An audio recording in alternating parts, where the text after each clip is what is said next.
Of course it's counterintuitive that you can get something from nothing. Of course common sense doesn't allow you to get something from nothing.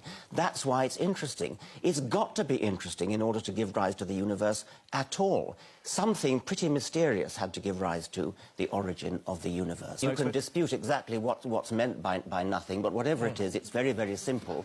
And why is that funny? Well, I think it's a bit funny to be trying to define nothing.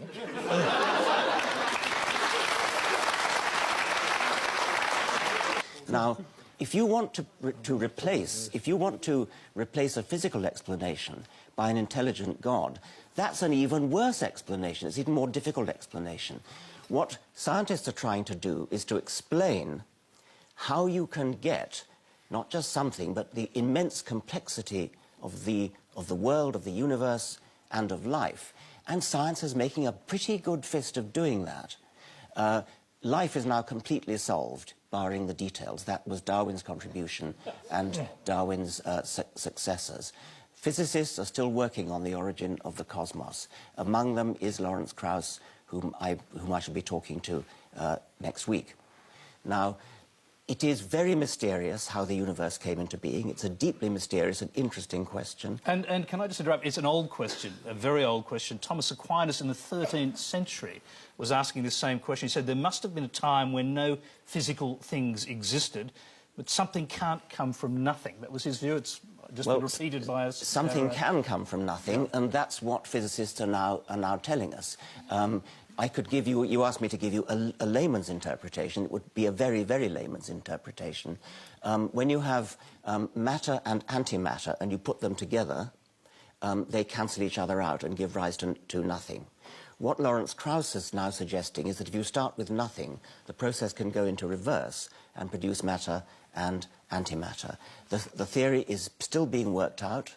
It's a very difficult theory, mathematical theory. I'm not qualified to answer the question, but what I am sure about is that it most certainly is not solved by postulating an intelligence, a creative intelligence, who raises even bigger questions of his own existence. That certainly is not going to be the answer, whatever else is. George Pell. Thank you. The trouble, well, there are many troubles with Richard's teachings, but a fundamental one is that he dumbs down God and he soups up nothing.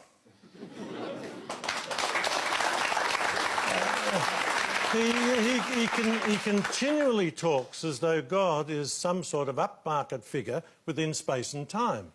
Now, from 450, 500 BC, where with the Greek philosophers, God is outside space and time. God is necessary, self-sufficient, uncaused, unconditioned. That's the hypothesis you've got to wrestle with. The second thing is that Krauss says nothing about the Big Bang coming out of nothing. Admittedly, he comes clean on about 6 pages from the end of his book, and I don't know whether Richard has read it that far because he gave it a foreword.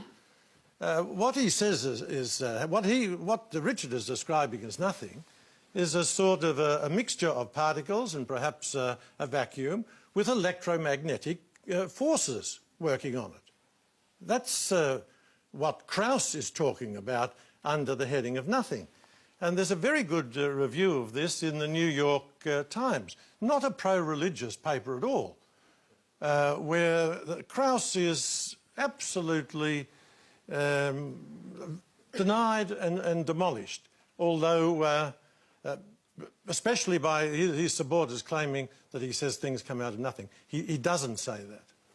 It's a matter, you can quickly respond to that. You can dispute exactly what's meant by nothing, but whatever it is, it's very, very simple.